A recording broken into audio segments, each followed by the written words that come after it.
Friends, welcome back to my channel. और आज हम कौन सा टॉपिक करने वाले हैं? आज हम पार्टीशन, डिस्प्लेसमेंट एंड रिहेबिलिटेशन का सेकेंड सब टॉपिक करने वाले हैं, that is consequences of partition 1947। और जैसे कि आपको पता है हम कौन सा चैप्टर कंटिन्यू कर रहे हैं, challenges of nation building. Okay, so now let's start.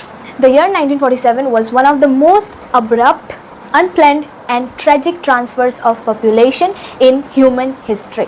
तो यहाँ पे क्या बोला गया है, जो ईयर है 1947 में, उसमें द मोस्ट एब्रप्ट, अनप्लान्ड, बहुत मतलब बिल्कुल ही प्लान किया हुआ नहीं था, and the most tragic transfer हुआ पॉपुलेशन का in the whole human history. आप तब का सिचुएशन इमेजिन कीजिए, इतने सारे लोग इधर से उधर जा रहे हैं, and it was like a tragic moment, and over 80 lakh people crossed the borders. Okay, so now let's see about killings and atrocities. First point is massive killings and atrocities on both sides of the border. दोनों ही border के side में massive killings हुआ. Communities that once coexisted peacefully became enemies overnight. जो communities कल तक एक दूसरे के साथ peacefully रह रहे थे, एक ही रात में एनिमीज बन बैठे। Cities like Lahore, Amritsar, Kolkata became divided into communal zones. और कौन सी सिटीज़? लाहौर, अमृतसर और कोलकाता कम्यूनल जोन्स में डिवाइडेड हो गए। Now let's talk about communal divisions. So Muslims moved to areas with Muslim majority. जो मुस्लिम थे वो मुस्लिम मेजॉरिटी एरियाज़ पे मूव हो गए, और जो हिंदूज़ और सिख थे left areas with Muslim majority, और जो मुस्लिम थे they moved to Muslim majority area. उसके बाद next point is the fear and insecurity force people to leave their ancestral home. तो जो फियर था और इनसिक्योरिटी था उसने फोर्स किया पीपल को अपने एंसेस्ट्रल होम्स को फॉरएवर छोड़ देने के लिए, हमेशा के लिए छोड़ के जाने के लिए, जिन घरों में वो सालों से रह रहे हैं, जिन घरों में उनके पूर्वज रहे हैं, उन्हें वो विरासत में मिला है, and now they are just going to leave everything and then they are crossing the borders. उसके बाद let's see about forced migration and sufferings. Minorities cross the borders into uncertain futures. तो जो माइनॉरिटीज़ थे जिन्होंने cross किया borders, they did not know about their futures, they were uncertain about their futures. उन्हें कोई पता नहीं फ्यूचर में क्या होने वाला है, हम क्या करने वाले हैं, कैसे खाने वाले हैं, कुछ भी नहीं पता, but they had to cross the borders.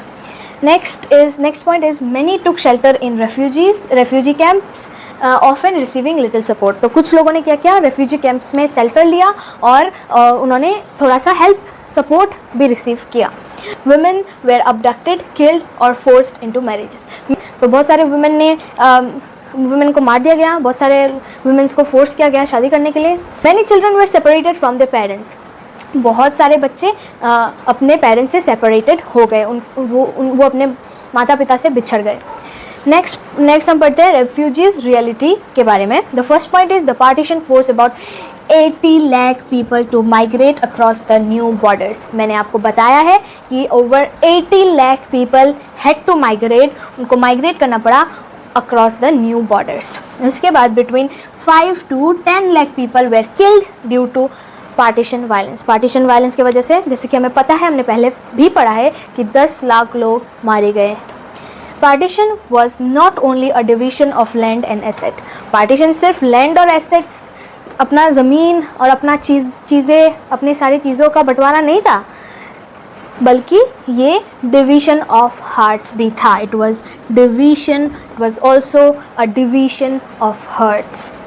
Long term impact देखते हैं। Leaders of the Indian national movement had believed in a United India.